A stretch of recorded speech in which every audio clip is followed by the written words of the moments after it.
রাজ্যপালের উপাচার্য নিয়োগের মামলায় আইনি খরচ কেন সরকারি বা সরকার সাহায্যপ্রাপ্ত বিশ্ববিদ্যালয়গুলি বহন করবে, এবার তা জানতে চেয়ে বিশ্ববিদ্যালয়গুলিকে চিঠি ধরালো বিকাশ ভবন। শুধু তাই নয়, এই একই বিষয়ে রাজ্যপালকে জমিদারের সঙ্গে তুলনা করে কটাক্ষ শিক্ষামন্ত্রী ব্রাত্য বসুর। শিক্ষামন্ত্রী ব্রাত্য বসু সোমবার রাতে একটি টুইট করেন, যেখানে তিনি বলেন, বিশ্ববিদ্যালয়গুলি আর যাই হোক চাবুক চালিয়ে কোনো জমিদারি খাজনা আদায়ের তালুক হতে পারে না। প্রসঙ্গত, রাজভবনের তরফে একটি নির্দেশ দেওয়া হয়েছিল যে এই উপাচার্য নিয়োগের মামলার অর্থাৎ এসএলপির আইনি খরচ বিশ্ববিদ্যালয়গুলিকে দিতে হবে। এর পরিপ্রেক্ষিতে গতকালই বিকাশ ভবনের তরফে চিঠি মারফত বিশ্ববিদ্যালয়গুলির কাছে 5 দিনের মধ্যে জানতে চাওয়া হয়েছে যে রাজভবনের নির্দেশে এখনো অবধি ঠিক কত টাকা এবং কোন খাতে বিশ্ববিদ্যালয়গুলো দিয়েছে। যদিও এ প্রসঙ্গে যাদবপুরের অন্তর্বর্তী ভিসি বুদ্ধদেব সাউয়ের মত, রাজ্যপাল বিশ্ববিদ্যালয়ের আচার্য তথা ঊর্ধ্বতন কর্তৃপক্ষ, উনি যখন নির্দেশ দিয়েছেন তখন আইন মেনেই দিয়েছেন। কেননা সবগুলোর উপরে তো রাজ্যপাল আছেন, তাই তো? রাজ্যপালের আন্ডারে সমস্ত ইউনিভার্সিটি গুলো আছে, সুতরাং এর একটা হায়ারার্কি আছে। হায়ারার্কি অনুযায়ী একটা ডাইরেকশন আসলে সেটা ইউনিভার্সিটিতে না দেওয়ার তো মানে জায়গা নেই। এবারে ডাইরেকশনটা ঠিক কি বেঠিক সেটা তার যে কি ল বলবে, আর যিনি ডাইরেকশন দিয়েছেন তিনি নিশ্চয়ই লয়ের টার্মস এন্ড কন্ডিশন মেনে বলেছেন।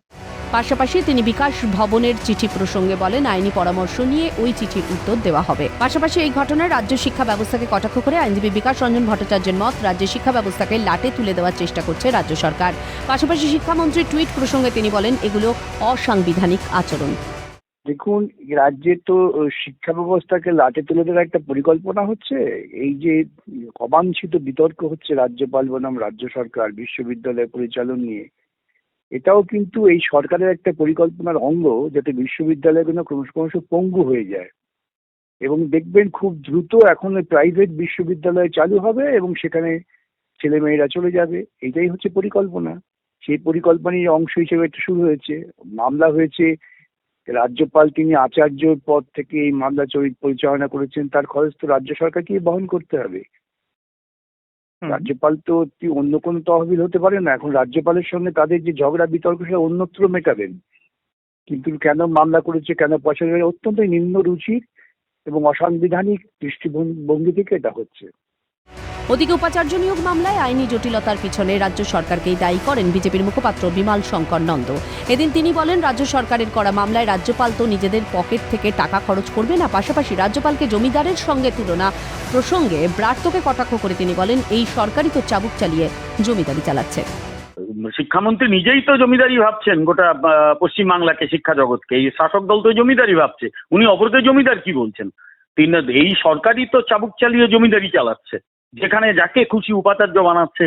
যে কোনো মানে কলেজের প্রিন্সিপালকে নিয়ে গিয়ে উপাচার্য বানিয়েছে, সেগুলো আবার বেশ কয়েকটা জেলে ঢুকেছে। ফলে জমিদারি তো এরা করেছে, এরা আবার অপরকে কি জমিদার বলে? উনি শিক্ষামন্ত্রী নিজে আইনের সামনে দাঁড়ান, কে জমিদার সেটা উনি বুঝে যাবেন। এরা হচ্ছে, আবার বলি, এই তৃণমূল সরকারটা হচ্ছে ওই পুরোনো আমলের জমিদারের মতো, তালপুকুরে ঘটি রবে না, নিজেকে জমিদার ভাবে।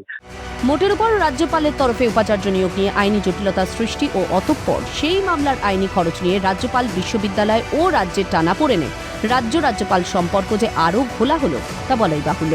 মণি ভট্টাচার্যের রিপোর্ট, ক্যালকাটা নিউজ।